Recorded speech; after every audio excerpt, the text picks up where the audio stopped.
Hello my dear students.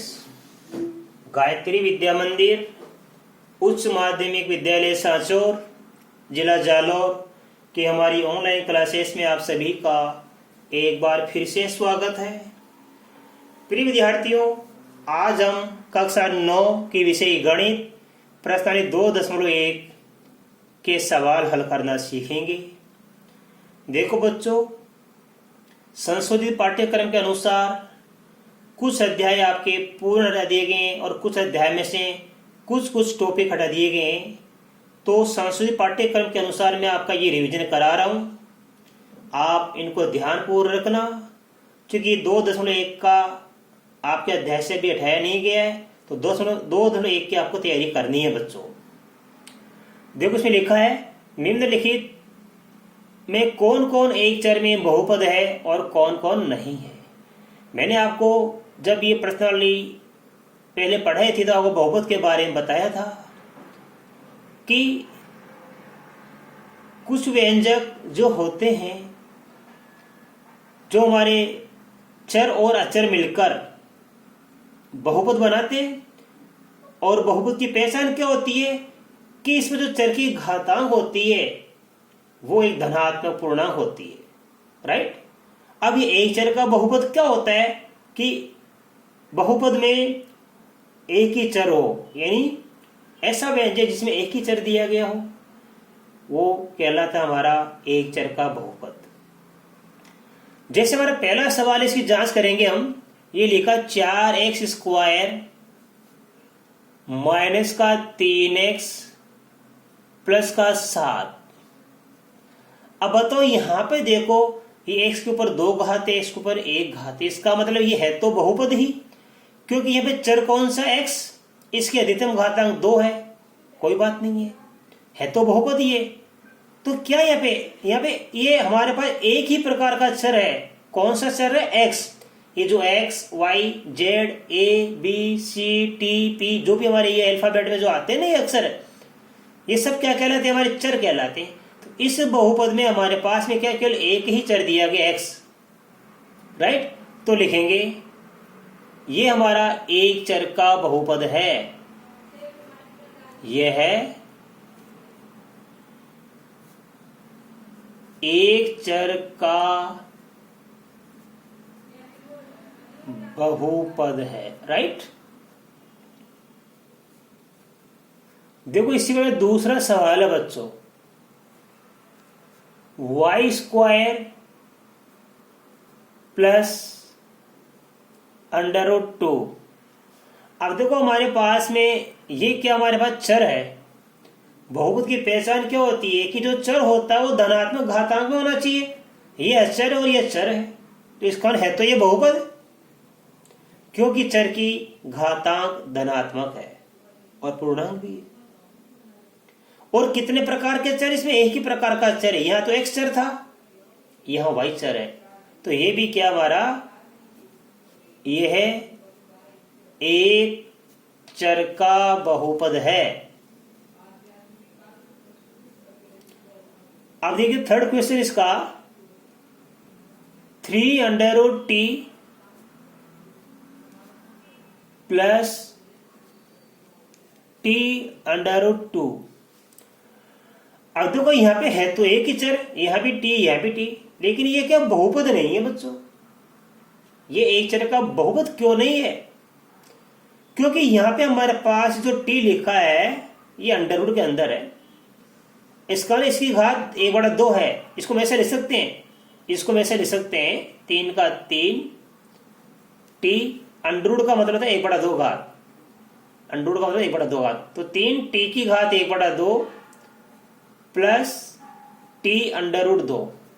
तो ये अचर से तो हमको मतलब है नहीं, हमको तो चर से मतलब है कि चर की घात क्या होनी चाहिए? धनात्मक पूर्णांक, यानी पूरा पूर्णांक होना चाहिए। यहाँ इस t की घात तो 1 है, पूरा पूर्णांक है। इस t की घात कितनी? 1/2। ये पूरा अंक नहीं है, ये 1/2 पूरा पूर्णांक नहीं है, बटा में आ गया, यानी अधूरांक है ये। इसका मतलब यह एक चर में बहुपद नहीं है। अर्थात लिख देंगे हम, यह है एक चर में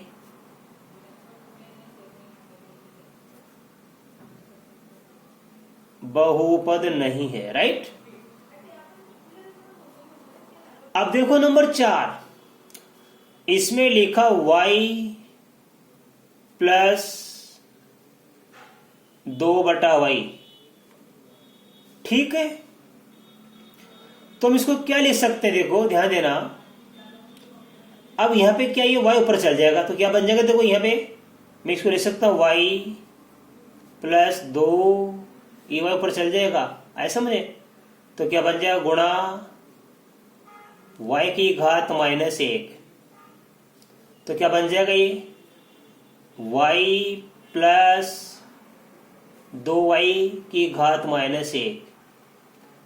अब बताओ यहां पे y की घात तो कितना? +1 है। y की घात +1 है, यह y की घात कितनी? -1 है।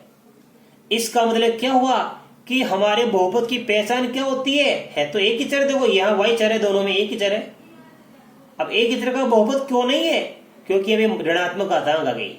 ये घातांक कैसे है कि ऋणात्मक, इसका मतलब ये एक चर में बहुपद नहीं है, क्रॉस का मतलब नहीं है। देखो 5 नंबर, x की घात लिखी है 10 प्लस, और y की घात लिखी है हमारे पास में 3 प्लस z की t की घात लिखी है 50। t की घात लिखी है 50। अब ये क्या हमारा बहुपद तो है, लेकिन यहाँ चर x आ गया, चर y आ गया, चर t आ गया, कितने प्रकार के चर हैं, तो ये एक चर का बहुपद नहीं है। यह है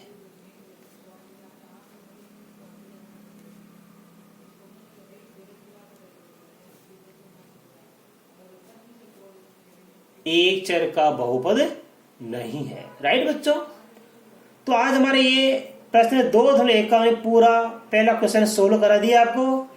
अब हम देखेंगे क्वेश्चन नंबर 2। क्वेश्चन नंबर 2 बच्चों हम सोल्व करेंगे। देखो इसमें लिखा है कि निम्नलिखित में से प्रत्येक में x² का गुणांक लिखिए।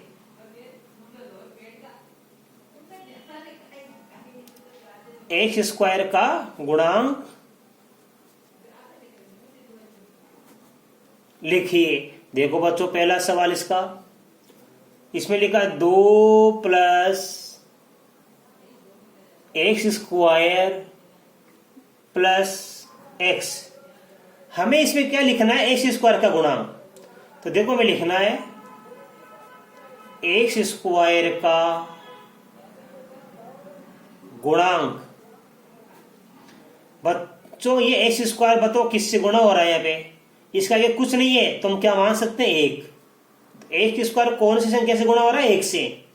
तो हम लिखेंगे इस सवाल में x² का गुणांक बराबर 1 है। ठीक है, अब देखिए दूसरा सवाल इसका, इसमें लिखा 2 minus x² plus x³। Right, वो कहो ये देखो यहाँ पे क्या था हमारे पास में x² प्लस का था, यहाँ x² माइनस का आ गया। तो मैं इसको ले सकता हूं 2 माइनस 1 गुणा x² ले सकता हूं 1 गुणा x² प्लस का x³। अब आपको मालूम पड़ गया x² किससे गुणा हो रहा है? -1 से। तो लिखेंगे यहां x² का गुणांक बराबर -1 है। राइट, अब देखो बच्चों थर्ड नंबर क्या हमारे पास में π/2, ये पाई होता है, π/2 x² प्लस का x। तो थर्ड नंबर लिखा हमारे पास में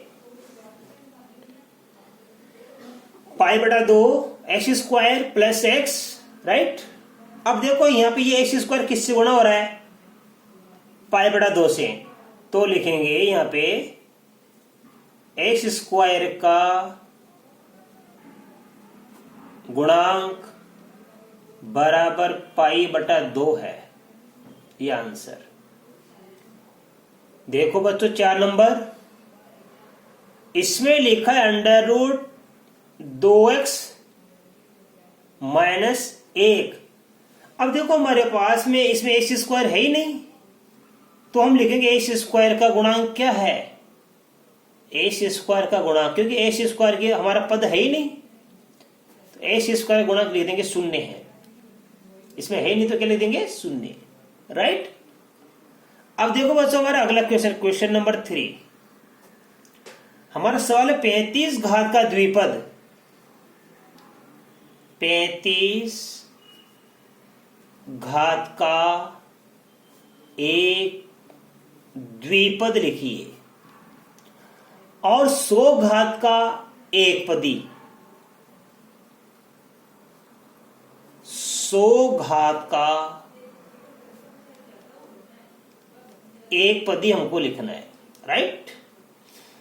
तो देखो हमारा प्रश्न क्या है बच्चों, उदाहरण देना है। 35 घात का एक द्विपद का उदाहरण यहां लिख दो, फिर 100 घात वाला एक पद का उदाहरण यहां लिख दो। अब क्या ये ध्यान देना, ये तो क्या द्विपद, यानी ये द्विपद आएगा, तो कोई सा भी दो पद ले लो आप। मान लो मैं ले लेता हूं x + y, आप एक ले सकते हो चर और एक अचर भी ले सकते हो, या दोनों चर भी ले सकते हो, कोई फर्क नहीं पड़ता है, ठीक है। तो आप ले सकते हो, देखो यहाँ पे अच्छे देखना कि ये दो पद हो गए, इसमें एक रे दो पद हो गए x और y, यह भी एक घात, यह भी एक घात। हमें क्या लिखना, 35 घात का एक द्विपद, तो ये द्विपद तो हो गया, देखो दो पद हो गए, x और y दो पद हो गए, इनमें से कोई सी भी एक के ऊपर क्या लगाएंगे 35 घात, चाहे आप यहां लगा दो 35 घात, तो x की घात 35 + y लगा सकते हैं। मैं इसको ऐसे भी लिख सकता हूं 3x + 2y की घात 35, मतलब किसी भी एक चर के ऊपर 35 घात लगा सकता हूं मैं, राइट। किसी भी एक चर के ऊपर दो पद हो गए x और y, और किसी भी एक चर के ऊपर 35 घात लगा दो अपने मन से। अब 100 घात का एक पदी, तो मान लो मैंने चर ले लिया अब x, इसकी घात क्या बना दी मैंने 100, तो ये हो गया 100 घात वाला एक पद हो गया। या इसको मैं लिख सकता हूं कि मान लो आप 3y की घात 100, तो y की घात 100 आ गई, ये भी एक पदी हो गया हमारे पास में, राइट। इस प्रकार अपन सवाल को कर सकते हैं। तो 35 घात का एक द्विपद भी अपन ने लिख दिया, 100 घात का एक पदी भी अपन ने लिख दिया, राइट। ये आपके समझ में आ गया। अब आगे बढ़ेंगे बच्चों अपन इसका क्वेश्चन नंबर 4, क्वेश्चन नंबर 4।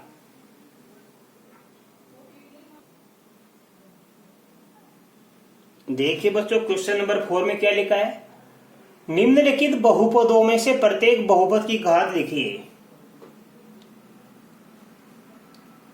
प्रत्येक बहुपद की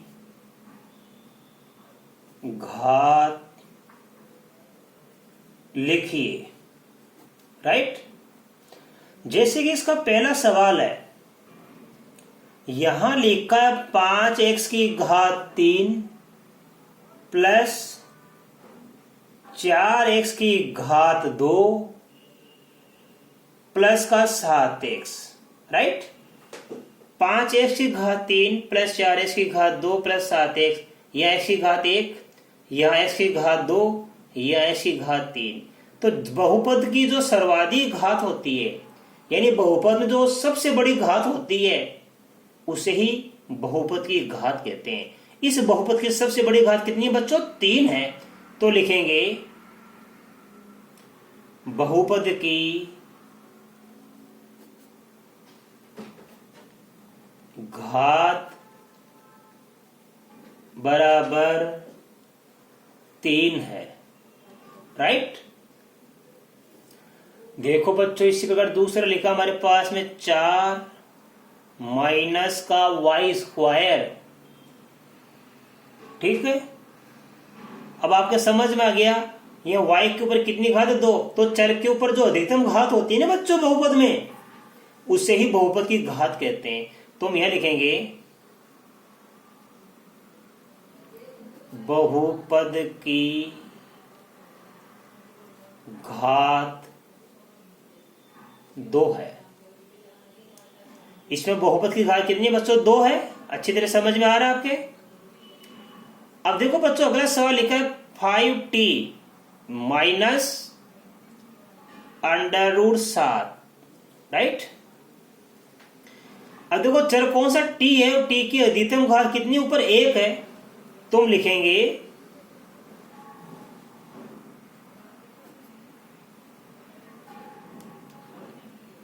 बहुपद की घात बराबर 1 है, राइट।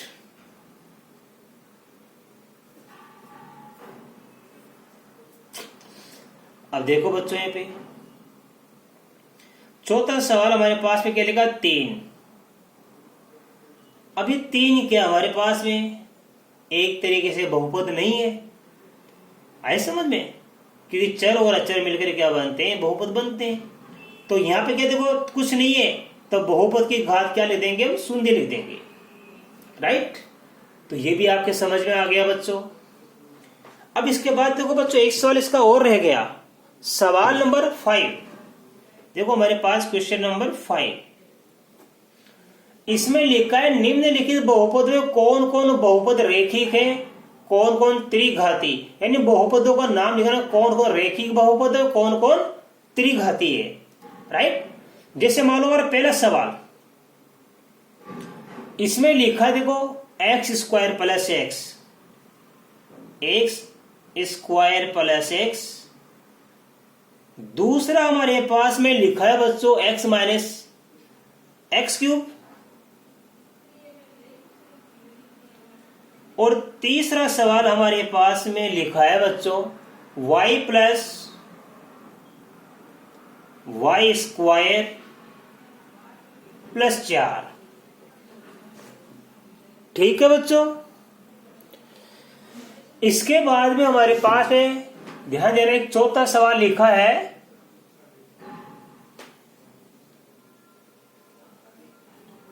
ये लिखा 1 + x।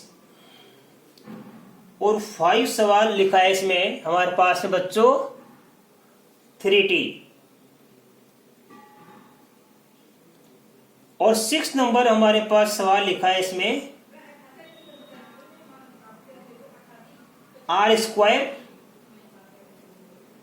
और 7 नंबर लिखा हमारे पास में 7x³। ठीक है। हमारे पास है बच्चों यहां पे ये कुल मिलाकर क्वेश्चन 5 में 7 बहुपद है। इन बहुपदों में से अपन को रेखिक बहुपद और त्रिघातीय बहुपद छांटने हैं बच्चों। या आप इन सब का नाम दो, कितने कौन किस प्रकार के बहुपद हैं। रेखिक बहुपद किसे कहते हैं? रेखिक बहुपद का मतलब होता है जिस बहुपद की अधिकतम घात 1 होती है। यहां पे देखो x की घात कितनी है 2, या x की घात 3, यहाँ y की घात 2 अधिकतम है, या 2 अधिकतम, या 3 अधिकतम, या 2 अधिकतम, या x की घात 1। तो हमारा ये क्या बच्चों 1 + x, ये रेखिक बहुपद है। रेखिक ये बहुपद है। अब देखो ये 3t लिखा है, t के ऊपर भी अधिकतम घात कितनी 1 है, तो ये भी हमारा क्या है रेखिक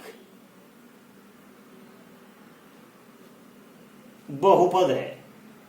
क्योंकि मैंने क्या कहा, जिस बहुपद की अधिकतम घात 1 होती है, 1 से अधिक नहीं, वो कहलाता है रेखिक बहुपद। या x की घात 1 तो ये कहलाएगा रेखिक बहुपद, या t की घात 1 तो ये भी कहलाएगा रेखिक बहुपद, या इस r के ऊपर 2 घात है, ये रेखिक बहुपद नहीं है। तो रेखिक बहुपद हमारे पास है केवल ये 2 हैं, चौथा और पांचवा। अब हमें इनमें से छांटना त्रिघातीय बहुपद, त्रि यानी 3, तो 3 घात वाला बहुपद किस किस में अधिकतम घात 3 है। देखो यहाँ अधिकतम घात 2 है, इसमें अधिकतम घात कितनी है 3, तो ये हमारा त्रिघातीय बहुपद है। त्रिघातीय बहुपद है। यहां इसमें देखो अधिकतम घात 2 है तो ये नहीं है, इसमें अधिकतम घात 2 है तो ये नहीं है, इसमें देखो 7x की घात 3 तो इसमें अधिकतम घात कितनी 3 है, तो ये हमारा क्या है ये हमारा त्रिघाती बहुपद है। ये हमारा आंसर है। इस सवाल में अपन को रेखिक बहुपद और त्रिघाती बहुपद छांटने थे बच्चों। हमने छांट दिए। इसमें अधिकतम घात कितनी है 2, तो ये द्विघाती बहुपद। इसमें अधिकतम घात 3 है, ये त्रिघाती बहुपद। इसमें अधिकतम घात हमारे पास 2 है, ये द्विघाती बहुपद। इसकी अधिकतम घात 1 है तो रेखिक बहुपद। इसकी अधिकतम घात 1 है तो रेखिक बहुपद। इसकी अधिकतम घात 2 है तो ये द्विघात बहुपद। इसकी अधिकतम घात 3 है तो ये त्रिघाती बहुपद। अब इसके साथ ही बच्चों आज हमारी प्रश्नावली 2.1 कंप्लीट मैंने आपको सोल्व करा दी है, राइट। और मैं आशा कर सकता हूं कि आज आपको बताए गए सारे सवाल अच्छी तरह समझ में आए होंगे। इसके बाद में आगे के सवाल अगली प्रश्नावली के कल के वीडियो में सिखाऊंगा। धन्यवाद।